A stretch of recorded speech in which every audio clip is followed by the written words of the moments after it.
Welcome back to Narrations, the channel where films come alive through storytelling. Today, we step into the shadowy world of the drug war, where morality blurs, alliances shift, and justice is never black and white. This is Sicario, 2015, directed by Denis Villeneuve, a gripping thriller that takes us deep into the heart of darkness along the US-Mexico border. Our story begins in Arizona, with FBI agent Kate Macer leading a raid on a cartel safe house. She and her team breach the walls only to uncover something horrifying: dozens of corpses sealed inside, their bodies rotting within the walls. Before the team can process what they've found, a hidden bomb explodes, killing 2 of Kate's men. The cartel's brutality is clear, and Kate is left shaken but determined. After the raid, Kate is approached by Matt Graver, a government official who operates in the shadows. He tells her they're assembling a special task force to go after the cartel responsible. Hungry for justice, Kate volunteers, though she doesn't fully understand what she's stepping into. That's when she meets Alejandro, a quiet, intense man with an air of menace.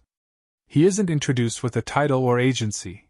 He's just there, watching, evaluating, his presence unsettling yet commanding. The team's first mission takes them across the border into Juarez, Mexico, one of the most dangerous cities in the world.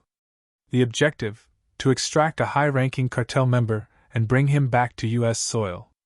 The convoy is tense, with armored SUVs and helicopters escorting them into hostile territory. Villeneuve's direction makes the viewer feel every ounce of dread, and Kate's unease mirrors ours.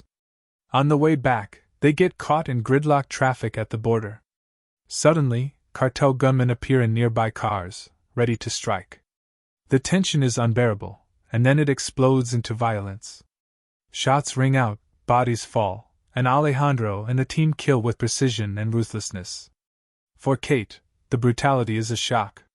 She came expecting law enforcement procedure, but what she witnesses is an execution-style efficiency with no regard for rules. Kate begins questioning the mission, asking Matt for clarity. But he's deliberately vague, telling her only what he wants her to know. Alejandro, meanwhile, gives her nothing. He's cold, controlled, and terrifying in his silence. Kate realizes she's been pulled into something far beyond a typical FBI case. The task force continues its operations, raiding cartel stash houses and disrupting smuggling routes. But Kate notices a disturbing pattern. Instead of gathering evidence or making arrests, they seem to be creating chaos, destabilizing one cartel to empower another.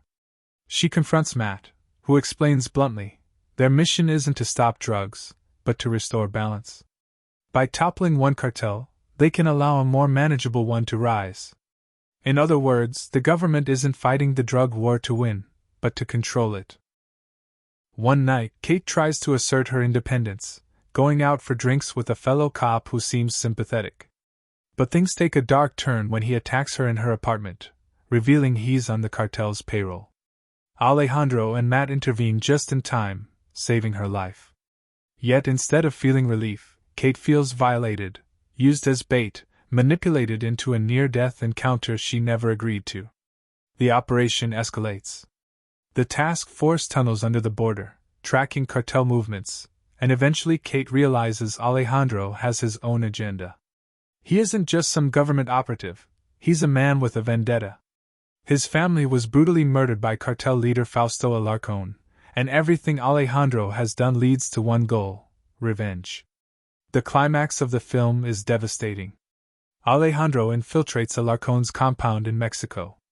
With chilling precision, he kills the guards and corners Alarcón's family at the dinner table. What follows is both shocking and inevitable.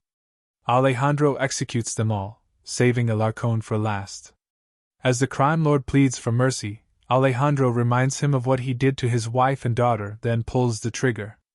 It's cold-blooded justice, carried out without hesitation.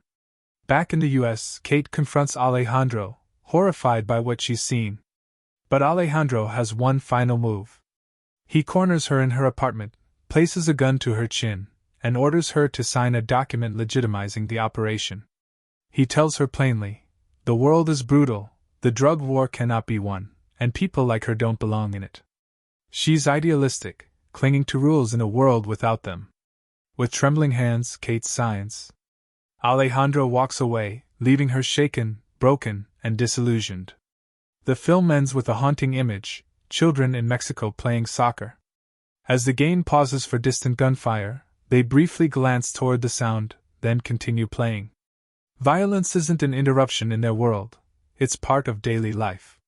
And with that, Villeneuve leaves us with a chilling truth: the war on drugs is endless, cyclical, and merciless. That was Sicario. A gripping descent into moral ambiguity, where heroes and villains blur, and justice feels more like vengeance.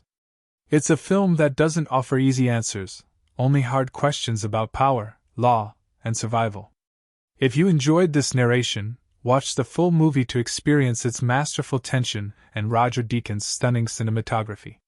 Share this with someone who loves intense thrillers, and don't forget to like, subscribe, and stay tuned to Narrations for more cinematic journeys.